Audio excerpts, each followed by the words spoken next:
Hey, everybody.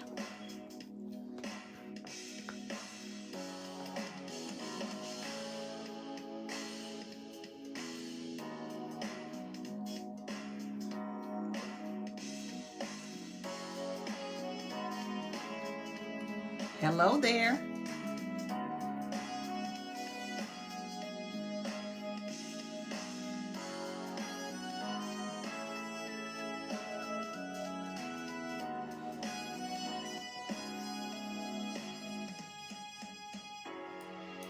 Hey, everybody. It is Tuesday night, 7:03. That means that it's time to grandstand, everybody. I hope that you all have gotten your popcorn, gotten your favorite drink, and you are ready to grandstand. I am trying to get everything over here so I can see who is talking to me, who is live with me. I see, hey, mama, I'm thinking that's Net or Candace. Can't really tell which one it is, but I think it's Net. Yes, indeed. Listen, everybody, if you haven't called a friend, if you haven't posted posted that Mother Teresa is grandstanding on your Facebook or your Instagram or your Twitter or whatever platform you may have, go ahead and post it and let people know that it's time to grandstand. As my sister Cynthia would say, hello there, grandstanders. And I'm going to try to remember to tell you all good night from my sister Cynthia as well. Well, listen, everybody. This is the week of spring break for me and a lot of people that are in the Houston area and probably just kind of all across. I'm not sure what communities or what towns or what cities it is spring break, but I know that in the month of March, typically we have spring break. Now, in my house, everybody is on spring break. So it's been a very interesting conversation about spring break this week. And so I'm going to share with you all two of the conversations that my husband and I and my son were having this week. One of them was a question that my husband asked. We were talking about that we don't remember when we were younger, maybe like in elementary school. We don't really recall having spring breaks the way that we have them now. But we probably did. We just can't remember. And so he was doing a little bit of research trying to determine when spring break actually got started. So if you know the answer, or if you remember when you were in elementary school and if you had spring break, drop it in the comments below that you remember spring break. Hello there, Sister Sherry. So we're talking about spring break and when did we actually start having spring break? I understand that spring break really originated with the college students, that it was their break that they would have, I guess, after in between the maybe after testing or before testing. I'm not sure. My husband was trying to do a little bit of research, but if you know the answer of how spring break originated and when we started getting spring break in the state of Texas, drop it in the comments below. Now, the other conversation that we were having at our house is my son reminded me that this was the anniversary or the 5-year mark of the pandemic, COVID-19. Whew, that almost just took my breath away. And the reason being is because I wanted to talk to you all a little bit about that whole time period. And I'm not going to get too heavy in talking about it. Let me see. I am trying to, let's see if I can get this information. I don't remember spring break happening until I was in high school. Okay, thanks, Net. All right. Okay. If anybody else remember anything about spring break, please let me know.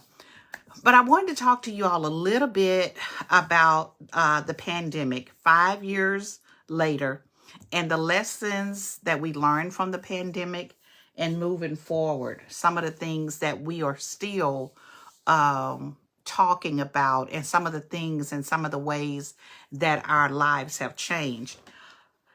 I will say this is that when we were talking about it, and when my son William reminded me or reminded us that this was the anniversary of the 5-year anniversary of COVID-19, he mentioned something that I'm just going to put it out there, and it's all a matter of this perspective.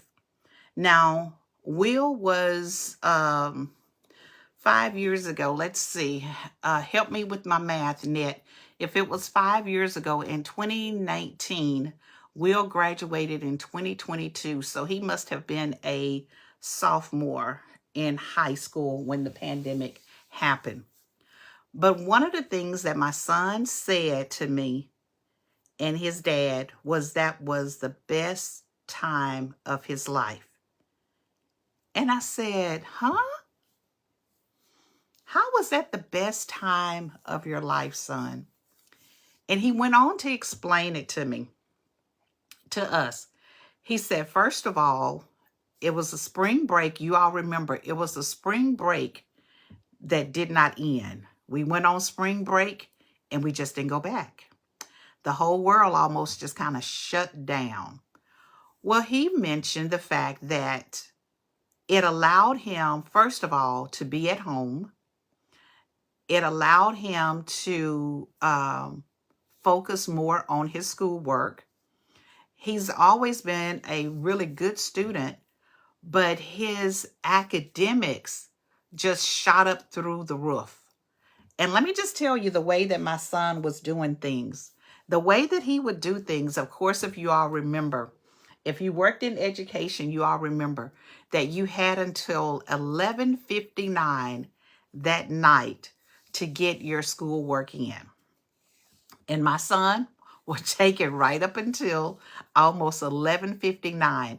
So that meant that he could sleep most of the day before they start making them be accountable and be online with their faces showing, being shown. He could sleep most of the day, and then he would wake up at night, and that's when he would do his schoolwork. And for him, and I was at home as well. My husband had to work, but I was at home as well. And I will tell you all is that in one way, I somewhat agree with him to a certain degree. Although it was a scary, scary, scary time, I really enjoyed spending my time with my son at home. Well, let me just kind of talk to you all a little bit about, a little bit more. Like I said, that was just his perspective. And one of the things that I will share with you all is that basically, the world was at a standstill, you all. The world was at a standstill because we did not know what was going to happen. We did not know what to expect. It was probably the most scariest time ever in my life, where we didn't know what to do. We were just in a panic. And if you all are, I love the shutdown. Candace said she did too. We were in a panic, you all. And I can remember I knew something was happening in this world because I went to my social work conference in the month of February. And there were so many people that were sick. It was so many people that were coughing. It was so many people that just, it was just something in the air. And that something, my son just walked in. It was something in the air. The people were coughing. There was a lot of sniffing. There was a lot of just and it was so many people that were at that conference. We were shoulder to shoulder, and the people just kept coughing, and we were just kind of looking like, what's going on? What's going on? But when we came back from that conference, I got sick. And I got so sick that I was like, I don't know what this is, but whatever it is, thank you, son. Whatever it is, it was a sickness like I had never had before. I went to the doctor. The doctors couldn't tell me what it was. They ruled out it was an upper respiratory infection. They ruled out the flu. They ruled out so many things, but yet they could not tell me what was wrong with me. But I couldn't breathe. I had to sleep sitting up. I felt like I was suffocating. I had this horrible headache. I had aches. I had pains. You all, I felt horrible, horrible. And I couldn't tell anybody what it was because the doctors couldn't tell me what it was. But I know for a fact that I had COVID. Hello there, Miracle. And everybody that's watching on tonight, we're talking about 5 years post-COVID. But I was so sick, and I kept telling my family, you all, I don't know what this is, but it's a sickness like I've never had before. And I was afraid to go to sleep. We didn't know about COVID. They were not saying COVID at the time. But let me just tell you, one of the things that I just remember when they finally gave it a name, and they finally was talking about how everything was so new and how there was really nothing. I think we were just really kind of going through the motion because there was not anything that a lot of people were able to say that really made sense. We just knew that people were really sick and we lost a lot of lives. And I think that was the biggest fear, was that it was going to just kill everybody, you know. But let me just tell you some of the things that I do remember: the lockdowns. I remember the lockdowns because basically what we had to do, what I'm quite sure so many other people had to do, was whoever was in your bubble. And that's when I remember hearing the term your bubble. If you had, which it was us, it was the Carl Pepnard crew. Those were the people that we surrounded ourselves with. And initially, we were not even surrounding ourselves with the people outside of your home. Remember, it was if the people, you were only supposed to be around the people that actually lived in your home. And I probably should have gave a disclaimer before I started talking tonight. If you lost loved ones, if you lost anybody close to you during COVID, my sincere condolences go to you and your family, because it was a horrible time for the American people, and there were so many tragedies, so many lives lost. The fear itself was just overwhelming. But I'm going to try to talk about the good things about COVID, because there were some lessons learned during COVID.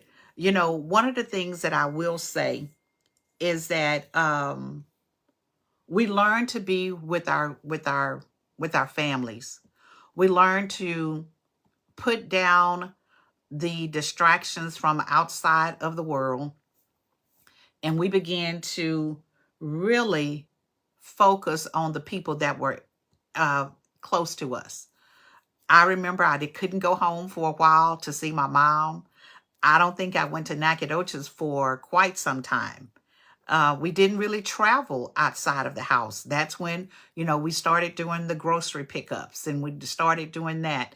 The churches were closed down. And that was one of the things that people were saying, that if this thing is to the degree where we're having to shut down our churches, then this is major. But one of the things that I do recall in our school district is that for the first maybe 2 weeks, 1 or 2 weeks, because we didn't necessarily know what to do or how we were going to make this thing work, I have to give it to Goose Creek, is that they figured it out really, really quickly. And we worked, you all. We worked. I would sit in this office and we would do groups with the students from our school district. And we would do groups for social emotional wellness, just making sure that the kids were okay. We would have those groups and we would have different students where they were in certain groups, and we would have groups pretty much all throughout the course of the day. And not only would we have groups throughout the course of the day, but of course the students were doing their schoolwork. They were doing their schoolwork. They made it available. They made the iPads available. They got all that work. They gave those kids packets. They put all of those things together. And guess what? Those kids were sitting in front of these computers. They were doing those online classes. They were making sure that they were able to continue to function and not get behind on their schoolwork for those that actually participated. Now, there was a time that we had lots of children that were born during that time, and we called them our COVID babies because they were born during that time where it was everybody was on lockdown. So we had those babies that were being born that had never attended school. I can recall Chase. I think Chase, Candace, help me if I'm wrong. I want to say that Chase started school during COVID, and for his first year, how do you send stars? Oh, hey, Erica, how are you? So let me just tell you, sending stars, I think you have to purchase. You have to go online. Somebody may have to explain it to her because I may not be able to do it. But it's something that you purchase and then you send stars that way. Candace or Net, if you're on here, explain how do you send stars. But it's something that's right there at the bottom of there. I think you have to click on that and then you can purchase stars for like maybe $1 or 99 cents, and you get so many stars, and that's how you are able to be a blessing to me. Thank you so very much, Erica. But yeah, Erica, we're talking about COVID. But like I said, Goose Creek got it right, because what they were able to do is they were able to make sure that all of those kids that were enrolled in school had a laptop and they had their lessons. And those teachers were able to, our CNI department was able to come together and get all of those lessons created for all of the kids across the district. Now we have over 24,000 kids in our school district. So just think about the amount of work that was done to ensure that those kids had their schoolwork. So, and not only did the children have their schoolwork, but we were able to come together with our department and we were able to make sure that we were able to provide, again, the counseling sessions for our students. I think that's when we really realized that, hey, there is a lot of things that we can do being at home. There's a lot of things that you can do without necessarily having to go into the office. So that part of learning how to work online and work remotely, a lot of that, we figured it all out. And I can just tell you that there are still people that are working remotely from home. They never went back to work because I think the society realized that, hey, guess what? We can be just as efficient working from home than we can being at the office. And look at the amount of money that is being saved. You're not having to run all of you don't have the utility bills. You don't have all of those different things, and you're able to still be productive. So, just a lot of different things that we learned from COVID. But one of the other things that I was also going to say is that when I think somebody had either wrote a song or create a poem, and it was really based on uh, scriptures in the Bible where it talks about coming back to a time where people are at home and they're with their families and they're together and they're loving on one another and they're being kind and they're being considerate. You know, even though that was a scary time during the pandemic, I think we saw a lot of compassion from people, you know, because people didn't know what to expect or how to do. We were all, it kind of leveled the playing field because guess what? There were three different, what do you call them? Where you vaccines. And, you know, I don't know if one was any better than the other, and but we all had to take them, or not had to. If you choose to take the vaccine, now some organizations require that they absolutely had to, or you would, you know, lose your job. But we all were, it was like a equal or level playing field. But let me just tell you, my son, again, he said this was one of, and Candace said this is one of the best times.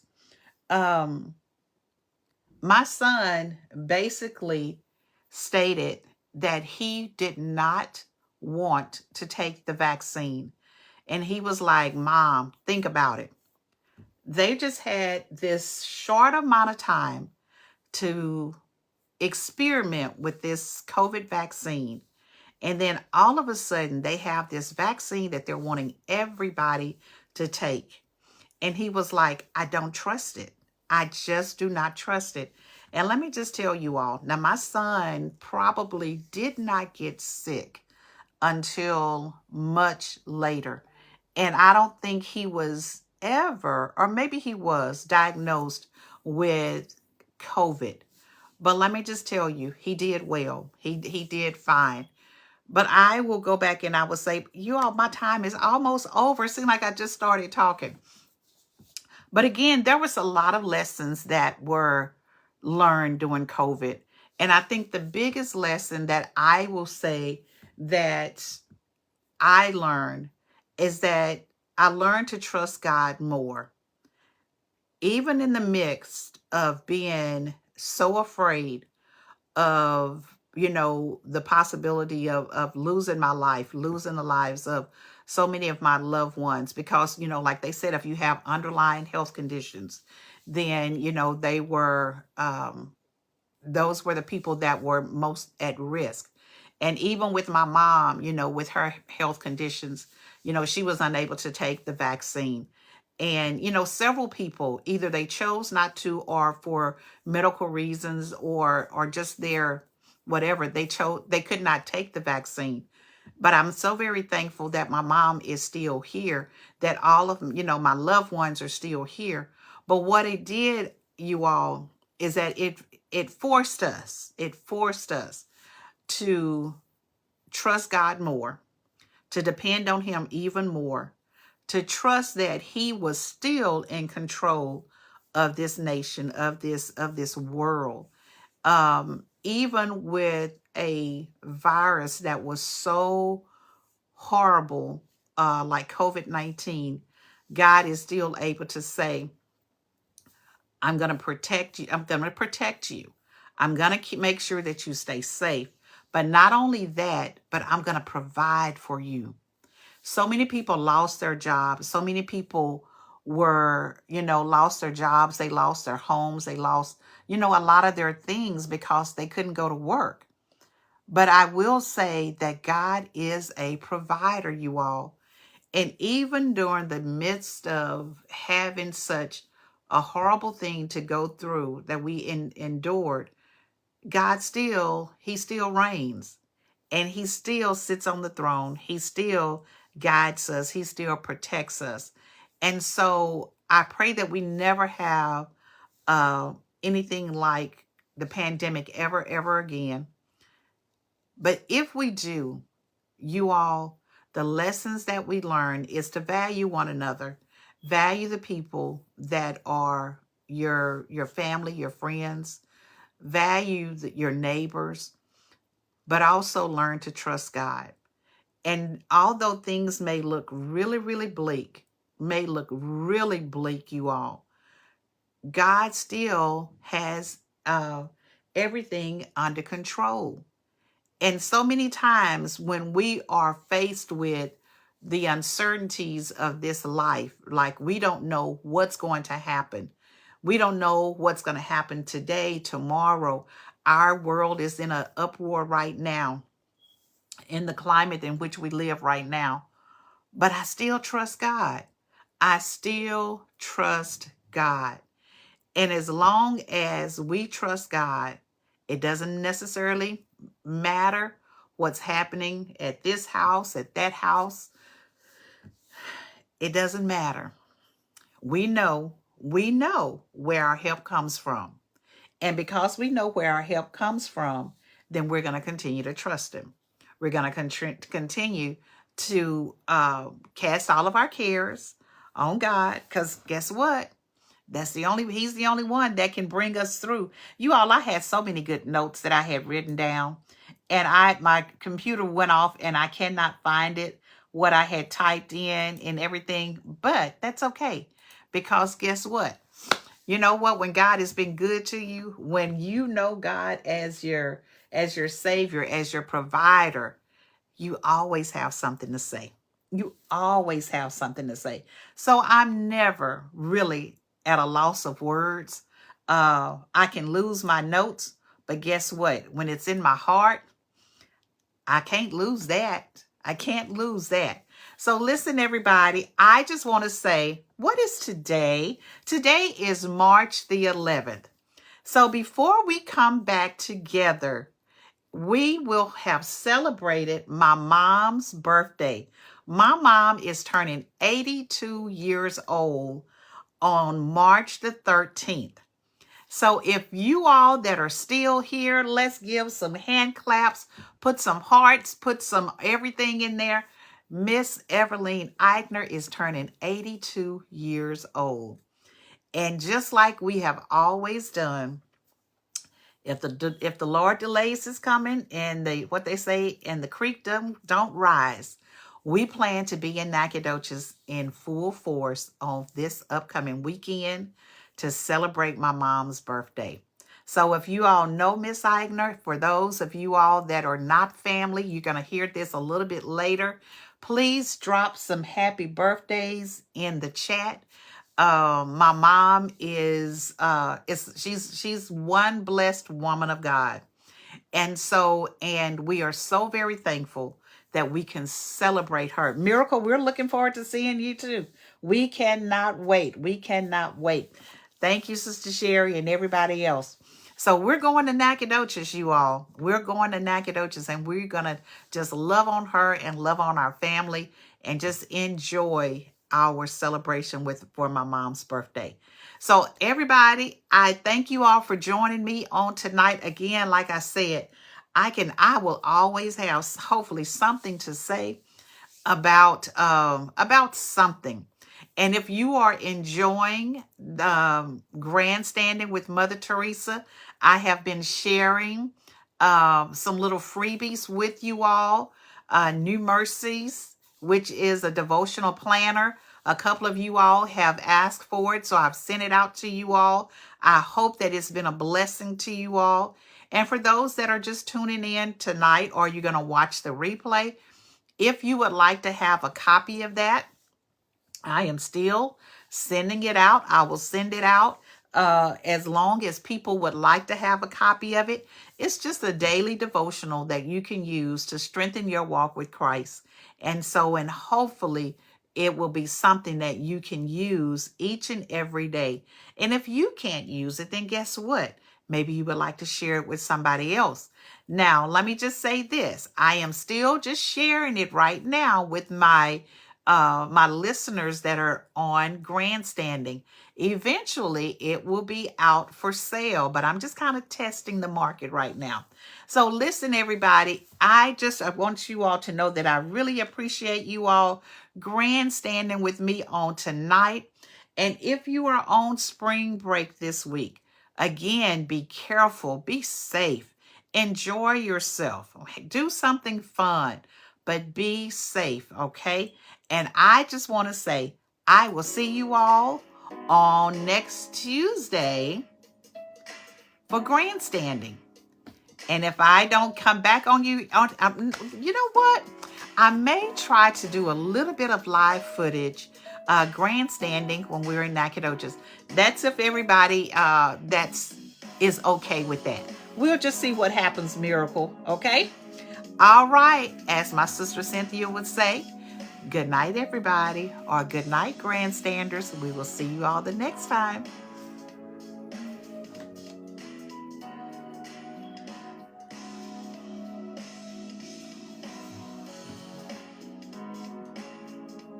And again, if you would like to have a copy of the devotional planner, just drop in the comments, New Mercies.